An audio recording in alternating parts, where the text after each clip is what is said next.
doctoral researcher and development consultant Leko Oshunkoya joins us on the News Hour for more on this. Thank you for joining us. Now, the UN Sec General in a quote said ending poverty is not a matter of charity, but a question of justice. How is that? I think that it's very important to know that, for government to know that when we're talking about poverty, you have to be deliberate about the action. We just can't say that we want to take people out of poverty just by talking about it. Effort has to be taken by government at all levels to make sure that there's a coherent plan to make sure that people are taken out of poverty. And this has to involve a national action. As of right now, Nigeria is #1 in the world of the highest number of people who are living below the poverty line of less than $2 a day. And what that tells us is that every day, we're just about less than 300 million people. We overtook India with that figure earlier this year, and that was a report by a Brookings institution saying that. So it means that we're not doing enough. That government has not really been able to come up with a proper strategy to make sure that people are living poverty and then more people are being taken along to enjoy the economic benefit. Nigeria, our income over the last 10 years has doubled, but yet we are losing people to poverty. There's a report by the Brookings Institution saying that every second, 6 people in Nigeria is getting into the poverty line. So that means that despite the fact that we have increased economic opportunity for the country as a whole, yet we have, and this is only happening because we don't have a plan of action. We are not doing anything enough as a country to... all right, Leko, sorry to interrupt you, so we can make this conversational. You talked about the government not doing enough and that deliberate action is what is needed to end poverty. Well, as a researcher, in your opinion, what are these action plans that you think that the federal government of Nigeria can engage in to ensure that poverty is, if not completely eliminated, brought to, of course, a bearable minimum?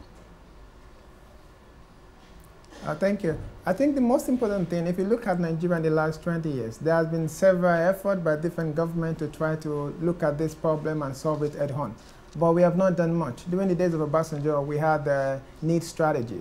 It was supposed to be a grand action plan to bring more people into the economic opportunities, to reduce the number of people that are living under the poverty line. And what happened after Obasanjo left the government? We abandoned this plan. And now another government will come, Yar'Adua came, Goodluck came, and none of this effort is coming together because we're not looking at a long-term goal. And looking at long-term, for example, will mean that you cannot have a country of our numbers and we don't have infrastructure, we don't have manufacturing. You know, if you go into a supermarket, for example, and you want to buy almost 90% of all the stock in the supermarket is imported. So how do you take people out of poverty line when people how do you get them jobs? How do you give people economic opportunity to contribute into the society if they cannot have a job? If everybody cannot work for government, everybody cannot work for the private sector, if there are no opportunities to actually engage people to do this work. So government has to step up the game to make sure that there's a coherent plan that will outrun political errors. This has to go, there must be a 20-year plan, 30-year plan to say that this is what we are going to achieve, and when new government come or out of government, we should be able to keep to this plan. If we don't do that, we can't just do we are simply playing a lip service to our idea of, for example, you give people some money, 5,000 naira every month. That doesn't change anything because we have to actually create systems and structures that actually allow people to flourish, opportunity for people to actually earn a living and then earn a decent living. Only then can you lift people out of poverty. All right, then, there's been a call to respect human rights as it is fundamental. It has a fundamental connection between extreme poverty and human rights. Now, as a researcher, how can we connect this? And also, can this really eradicate poverty? Can human rights eradicate poverty? And looking generally now, can we really have a world free of poverty? I do believe, I'll start with the last part. I do believe we can have a world free of poverty, because if you look at the United Nations Sustainable Development Goals, the first one of it is what? SDG number 1, it says no poverty, because that means that this is the most important thing in the world now.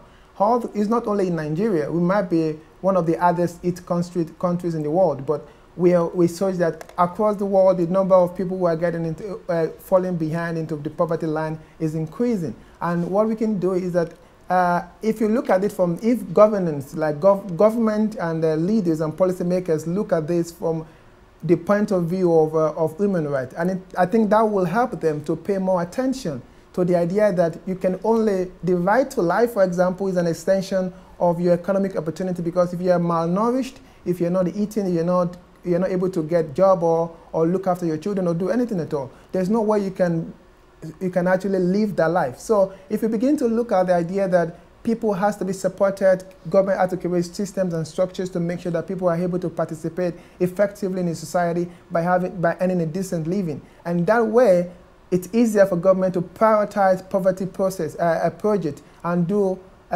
economic reforms and do different government agenda that will actually bring this to the front burner. And you can look at this, if you look at poverty also, it's a big player in peace and security. If you look at Nigeria, for example, part of the reasons why we're struggling with this is because people are not having anything to do with their life. And then they're being able to be good source of...